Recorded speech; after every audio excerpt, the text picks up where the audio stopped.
For this, there's a few different things that happen. Sometimes you're chugging eighth notes, sometimes you're playing chords, sometimes you're playing rhythm patterns. So in the opening measure, you're playing a G5 on the 4th and 3rd strings, sliding it into an A5 chord. And then from there, that's a perfect opportunity to get 2 chugged eighth notes.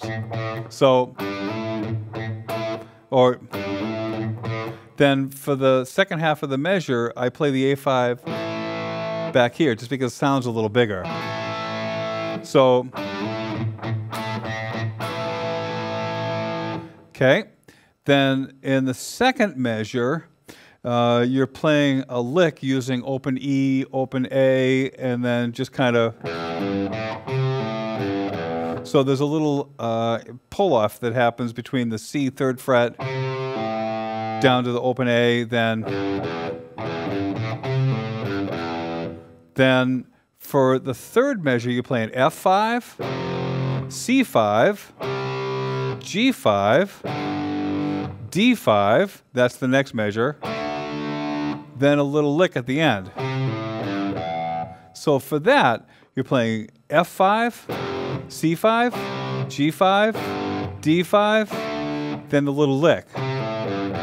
Now, also, these are accenting every 3/8 notes. Even though you're not chugging, it's 1 and 2 and 3 and 4 and 1 and 2 and 3 and 4 and. See how that works? 1 and 2 and 3 and 4 and 1 and 2 and 3 and 4 and. 1 and 2 and 3 and 4 and 1 and 2 and 3 and 4 and. Then, going on, measure 5. You go back to the original idea, the G5 played up here, sliding up to the A5, 2 chug eighth notes, then the A5 chord,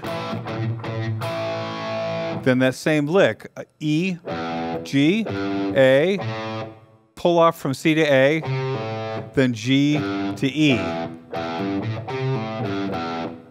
Okay? Then for measures 7 and 8, now you're playing what I would call 4th intervals. So, and then from there, you're getting the chug D up here at the 10th fret, so that I can slide from the C to the D with my first finger. See how I'm doing that? Then chug the D. So slide, 2 chugs, D5, 2 Ds, and then the D5 chord played as an inversion. So then the next measure, measure 8, is a lick. Now, the way I think of it is I think of it like this. But what I'm doing is I'm playing a string underneath it. The interval I'm playing is a 4th interval. So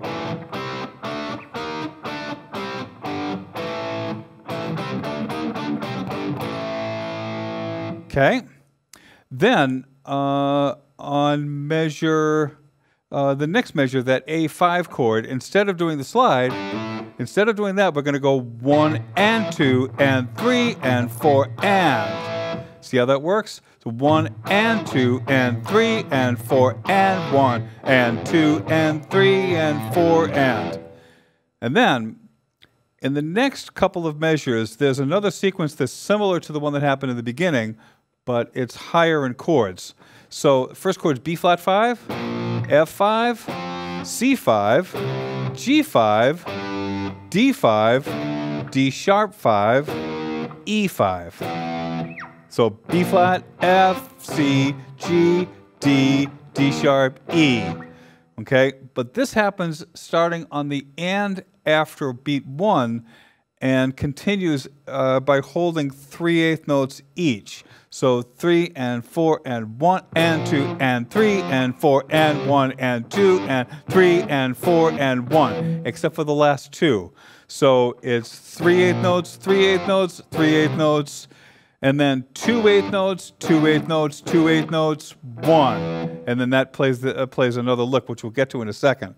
So 1 and 2 and 3 and 4 and 1 and 2 and 3 and 4 and 1. So it's important to get that rhythm right. And then after that, it'll play a lick that involves some hammer-ons and some pull-offs. So that goes. So open E, then open A, then 5th fret A playing the D, pull it off to A, then C to C sharp. See how that works? And then open D, then pull off from the 5th fret of the D to the open, then 3rd fret, 4th fret, open G to A.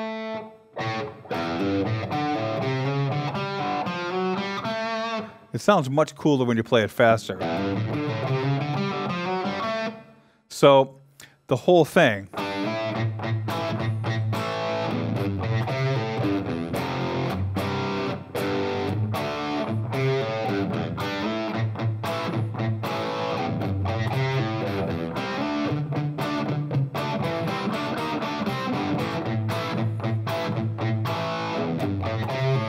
One.